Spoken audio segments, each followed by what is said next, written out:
In a forgotten corner of a sprawling American city, there lived a boy named Jason. At 17, Jason was just another face in the crowd, living in a run-down neighborhood where hope seemed like a distant memory. His mother worked 2 jobs as a cashier at a convenience store and a janitor at the local high school.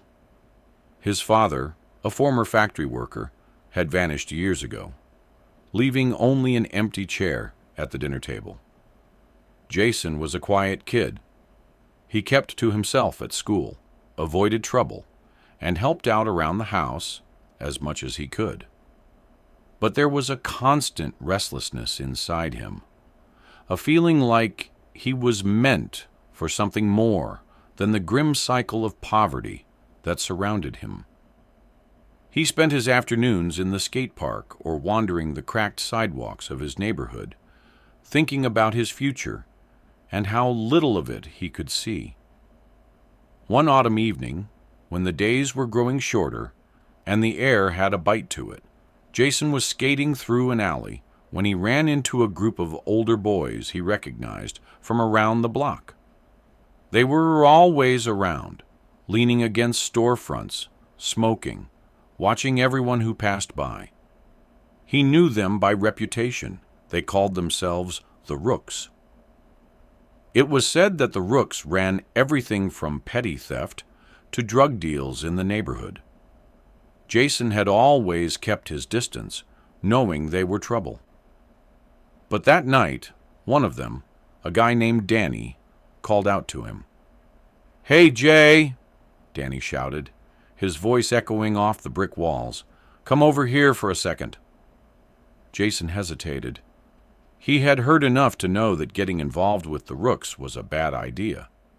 But he was curious, and there was something about Danny's tone, friendly, almost inviting, that made him walk over. Danny had a cocky smile and wore a leather jacket that looked worn but cool. He clapped a hand on Jason's shoulder and pulled him into their circle. "We've seen you around, man. You've got potential. Why are you wasting time skating when you could be making some real money?" The idea of money caught Jason's attention. His mom was behind on rent again, and the landlord had started hinting that he might raise it soon. Jason couldn't bear to see his mom's tired face as she counted out every dollar for bills and groceries. "What are you talking about?" Jason asked, trying to keep his voice steady. Danny's grin widened. "You help us out with a few things. Run some deliveries. Keep an eye out, you know? We'll make sure you get a cut. Enough to take care of your mom. Maybe get yourself some new gear." The offer dangled in front of him like a lifeline, and despite the warning bells going off in his head, Jason found himself nodding. It felt like he had no other choice. The next day, he showed up at a rundown house where the Rooks operated, and just like that, he was in. At first, the tasks were simple. Jason ran small packages across the neighborhood, dropped them off at apartments, back alleys, or abandoned buildings. He told himself he wasn't doing anything wrong. He wasn't hurting anyone, just delivering things. And in return, the Rooks paid him in cash, more than he had ever seen before. He brought home groceries, gave his mom money for rent, even managed to buy a new skateboard. But as the weeks went by, the jobs started to change. One night, Danny handed him a gun, a small, heavy piece of cold metal that sent a shiver down Jason's spine. "Just in case," Danny said with a smirk. "You're with us now, Jay. Gotta protect yourself." Jason didn't want to carry it, but he felt like he couldn't back out now. He was in too deep. He tucked the gun into his jacket pocket and tried not to think about it too much. Before long, he found himself standing guard during drug deals in the alleys and abandoned lots of the city. He watched older gang members exchange bags of powder and pills for wads of cash. He saw desperate eyes, heard murmured threats, and witnessed the simmering violence that always seemed to lurk beneath the surface. It scared him, but at the same time, it made him feel like he finally belonged somewhere. One night, after a deal had gone down, Jason found himself sitting on the roof of a crumbling building with Danny. The city lights flickered in the distance, and a chill wind swept across the rooftops. Danny lit a cigarette and offered one to Jason, who accepted it with a shaky hand. "You're one of us now, Jay," Danny said, blowing out a plume of smoke. "No one's going to mess with you, not with us backing you up." Jason nodded, trying to ignore the unease in his gut. He had never had a real friend before, and Danny treated him like a brother. It was the closest he had ever felt to being part of something bigger than himself. But he couldn't shake the feeling that he had crossed a line he couldn't come back from. Then, one cold December night, everything changed. Jason was on lookout duty for a deal that was supposed to be routine. He stood in the shadows of a back alley, scanning the empty streets, while Danny and the others conducted their business. But something felt off that night. He couldn't put his finger on it. But the air was heavy with tension. Suddenly, headlights appeared at the end of the alley. A black SUV rolled in, its engine growling like a predator. Jason's pulse quickened. He reached for the gun in his pocket, his fingers shaking as he wrapped them around the grip. The SUV stopped, and two men stepped out, their faces obscured by hoods. They exchanged a few terse words with Danny, but things escalated quickly. Voices rose, then someone shoved someone else, and Jason saw the flash of a gun being drawn. He barely had time to react before gunshots rang out, splitting the night. The shots echoed in the alley, and Jason's heart pounded in his chest. He ducked behind a dumpster, feeling the cold metal press against his back. He fumbled with the gun in his pocket, but his hands were slick with sweat, and he could barely keep hold of it. Panic flooded his mind. He had never fired a gun before, and now he was in the middle of a shootout. Danny and the others returned fire, but they were outnumbered and outgunned.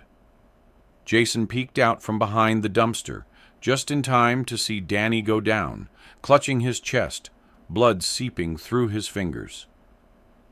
It was like the world slowed down, and for a moment Jason couldn't hear anything but the sound of his own breathing. He wanted to run, but his legs felt like lead. Instead, he did the only thing he could think of. He raised the gun and fired blindly into the darkness.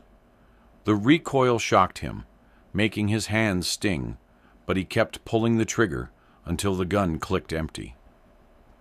When the smoke cleared, the alley was eerily silent. The men from the SUV had fled, leaving Danny and two other rooks lying on the cold ground. Jason stumbled over to Danny, dropping to his knees beside him. Blood pooled beneath Danny's body, staining the snow that had just started to fall. His breathing was ragged, and his eyes, usually so confident, were clouded with fear. "Jay," Danny whispered, struggling to speak, "get out of here. Don't end up like me." Jason's hands shook as he pressed them against Danny's wound, trying to stop the bleeding. But it was no use. Danny's body went limp, his eyes staring blankly at the starless sky above. Jason sat there, stunned, as sirens began to wail in the distance, getting closer and closer. Panic surged through him, and he ran. He sprinted through the back alleys, weaving between buildings, his breath forming clouds in the freezing air. He didn't know where he was going, just that he needed to get as far away as possible. But the police were already closing in. They caught him on the edge of the neighborhood, cornering him near an old basketball court where he used to play as a kid. Jason raised his hands, dropping the empty gun at his feet, but it didn't matter. The cops tackled him to the ground, and the next thing he knew, he was in the back of a squad car, handcuffed, watching the familiar streets blur past.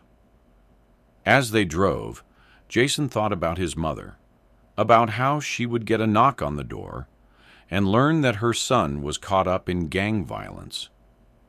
He thought about Danny's last words and realized too late that he should have never said yes that night in the alley. His mother's hope for a better life, the dreams he once had, they all crumbled away in the back seat of that car. Jason was sentenced to 10 years in prison. He spent his days behind bars, haunted by the memories of that night. The money he had earned was gone, swallowed up by legal fees, and the debts his mother struggled to pay.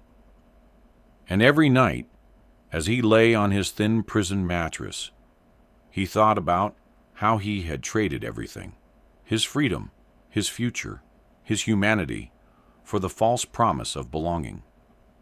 And so, Jason became another story from a broken neighborhood, a cautionary tale whispered among the younger kids who now skated past the same alley where he first met Danny. He was a reminder of how quickly life could spiral out of control and how some choices could never be undone. The boy who once dreamed of something more was now just another lost soul, counting the days behind bars, wondering how it all went so wrong.